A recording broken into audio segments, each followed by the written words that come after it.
प्रधानमंत्री नरेंद्र मोदी के जलगांव दौरे के दौरान छत्रपति संभाजीनगर हवाई अड्डे के बाहर राज्य विधान परिषद में विपक्ष के नेता अंबादास दानवे और अन्य प्रदर्शनकारियों ने काले झंडे दिखाकर जमकर हंगामा किया। इस मामले में अब नासिक के पालक मंत्री दादा भुसे ने अपनी प्रतिक्रिया दी है। वे आज नासिक में मीडिया से बात कर रहे थे। मारामारी लाठीमार वगैरे इतकं मोठं घटना तिकडे झालेली नाही, परंतु आपण बघितलं असेल की काल आपल्या देशाचे आदरणीय पंतप्रधान नरेंद्र मोदी साहेब महिलांच्या सक्षमीकरणाचा जो केंद्र शासन आणि राज्य शासनाच्या वतीने महत्त्वाकांक्षी प्रकल्प हाती घेण्यात आलेला आहे त्याची प्रत्यक्ष अंमलबजावणी चालू आहे।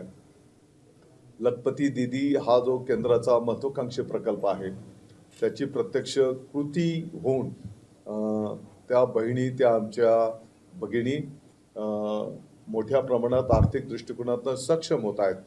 त्या संदर्भातला तो पवित्र कार्यक्रम होता आणि अशा पवित्र कार्यक्रमाला प्रधानमंत्री महोदयांच्या दौऱ्याला तुम्ही निदर्शनं करणार, तुम्ही आंदोलन करणार, याचं तरी कोण समर्थन करणार आहे?